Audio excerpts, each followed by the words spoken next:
नमस्कार, capital TV Bihar देख रहे हैं आप और मैं हूं आपके साथ सोनम। बिहार की सियासत में एक बार फिर भूचाल आ गया है। मुख्यमंत्री के तौर पर नीतीश कुमार ने अपना 10वां कार्यकाल शुरू कर दिया है और एनडीए की नई सरकार भी पूरी ताकत के साथ मैदान में उतर चुकी है।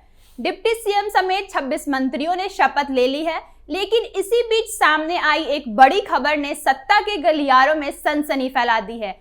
चर्चा इस बात की है कि नीतीश की नई कैबिनेट पर दागों की मोटी परत चढ़ी हुई है। दावा किया जा रहा है कि 26 में से 12 मंत्रियों पर गंभीर मामले दर्ज हैं और अब सवाल उठ रहा है कि क्या नीतीश कुमार ने दबाव में ये चेहरे को शामिल किया या फिर इसके पीछे कोई ऐसी रणनीति है जो अब तक सामने नहीं आई है। क्या है ये पूरा मामला, अब बताएंगे आपको इस रिपोर्ट में।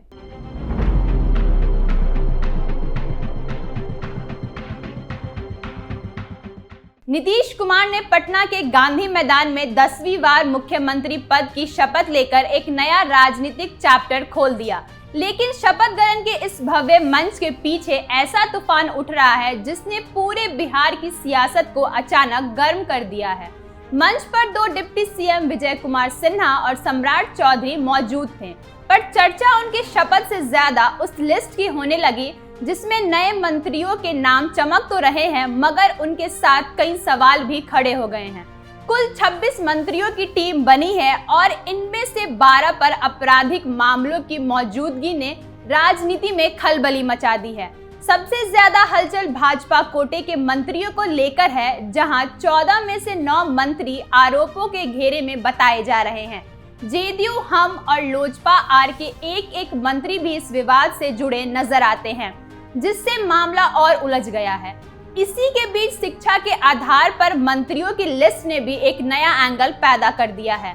अशोक चौधरी, दिलीप जायसवाल और संतोष सुमन सबसे अधिक शिक्षित बताए जा रहे हैं, जिन्होंने पीएचडी की पढ़ाई पूरी की है, जबकि नारायण प्रसाद का 10वीं तक की शिक्षा पर रुक जाना विरोधियों को नया मुद्दा पकड़ा रहा है।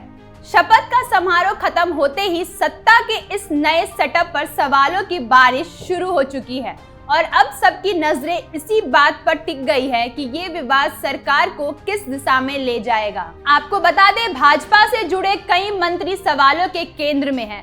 सम्राट चौधरी पर दर्ज मुकदमों में सबसे प्रमुख आरोप है 1995 के तारापुर हत्याकांड, जिसमें उन पर 5 से ज्यादा हत्याकांड का आरोप है। साथ ही उन पर 2014 के लोकसभा चुनाव के दौरान आचार संहिता उल्लंघन का एक नया मामला भी दर्ज है।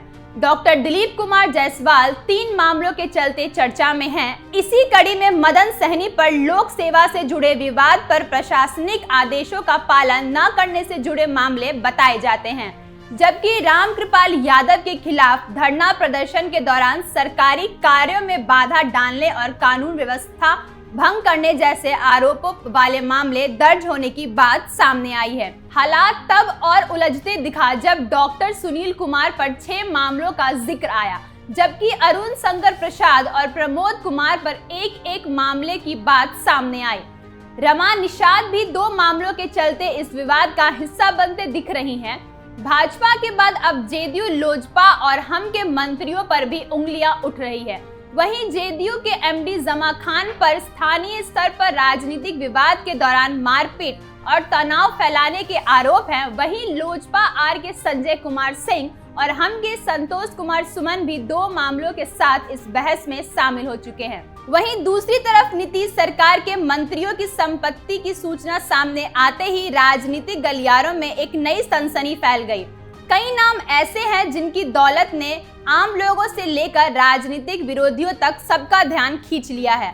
आपको बता दें, रमा निषाद करीब 31 करोड़ की संपत्ति के साथ सबसे ऊपर दिखे, जबकि श्रेयसी सिंह की कुल संपत्ति लगभग 7 करोड़ बताई गई।